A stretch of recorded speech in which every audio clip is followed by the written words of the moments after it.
Our next extract is The Rule of the Road by A.G. Gardner. Now, Gardner in this extract actually comes out with a problem that he's trying to deal with, which we all face in our day-to-day life, is about liberty, entire liberty and unlimited liberty. He has come up with this day-to-day problem and given examples and illustrations in a very perfect, clear, simple and straightforward way. He has written the extract in a journalistic prose way, which makes it more lucid, simple, clear, crisp and straightforward. There are no invocations and no provoking thoughts into it. Now let's have a look at the summary, please. Summary: unlimited liberty. Following the rule of the road, we need to keep a check on liberty and unlimited liberty. Unchecked liberty and unlimited liberty are two dangerous things. Why? Because unchecked liberty leads to people doing things that they should not be doing, condemning the laws as well, and unlimited liberty leads to personal, very much interference in social liberty. Now let's understand the rule of the road. Here the author has talked about a live example where a very strongly built woman started walking right on the streets of a country wherein she was supposed to walk on the footpath. Now she had a basket in her hands full of fruits, and causing this a lot of chaos on the roads. People and the traffic had already come up on a sledge, and there was a lot of nuisance caused by this lady. Now this could have been very dangerous for the lady and to the traffic as well.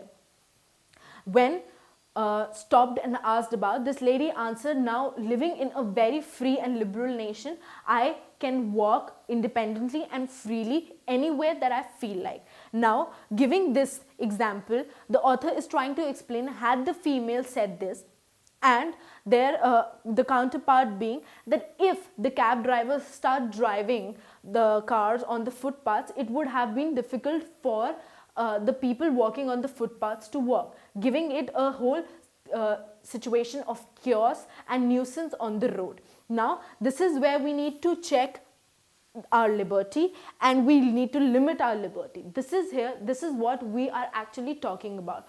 Following the rules, not just for yourself, not for just personal liberty, but for social liberty as well. Because if you have the freedom to do anything and everything, there are other people also who have the similar set of freedom. We are not here to curb others' freedoms. So this is what the rule of the road was. If the well-built lady was breaking the rules and she was walking on the streets where the cab drivers are supposed to drive and not on the footpaths where she was supposed to walk, she was leading to a chaotic situation.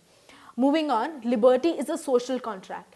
Now we need to understand that liberty is a social contract. It is not a personal welfare. Why? Because if you are following your own personal liberty also, there is a certain set of social liberty that comes into distinction.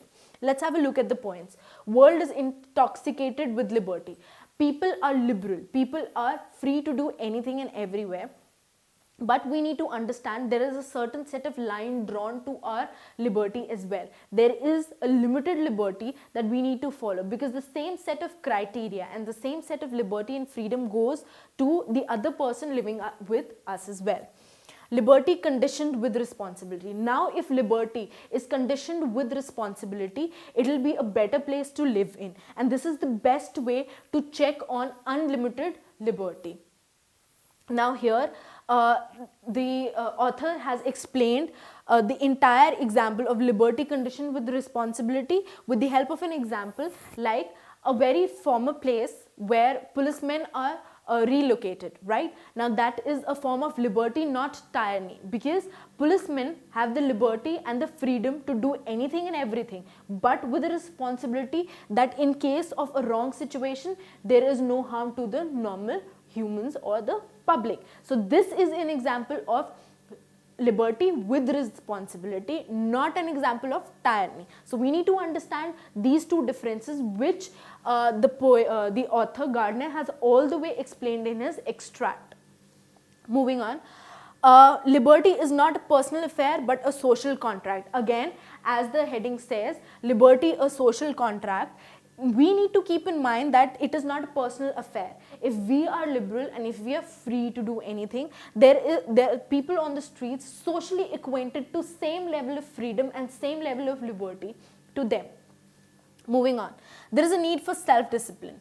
Now here the poet explains, the author is trying to explain us that there is a need for self-discipline. Now in this, he's given his own example that he was traveling through a train and he was holding a book in his hand. He was supposed to read that book, now which was quite serious enough book, and he had to pull in a high level of concentration in it. Eventually, some men came into the compartment and started talking loudly, out of which one of the men, he was talking pretty loudly and disturbing the author's attention.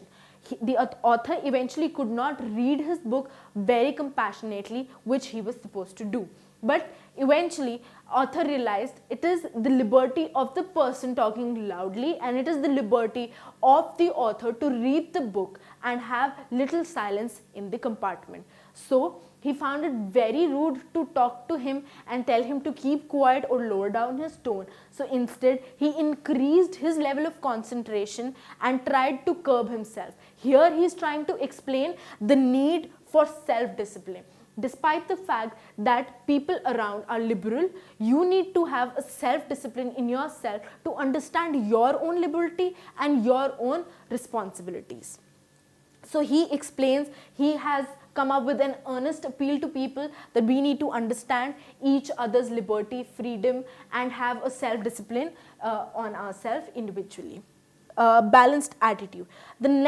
This is the golden rule of the entire extract that he has explained right at the end of the extract, that we need to have a balanced attitude. He says that there are certain things that we need to do, there are certain obligations and certain problems which come hand in hand to us, right? So having a golden rule in hand, that neither be complete anarchists nor be complete socialists. This is what he's trying to explain. He says we need to follow a middle path. We need to have a balanced attitude. We cannot be forced to be strongly anarchist or strongly socialist. We need to follow liberty. We have the right to do everything in compounded and abided by the laws and the constitution we are living in.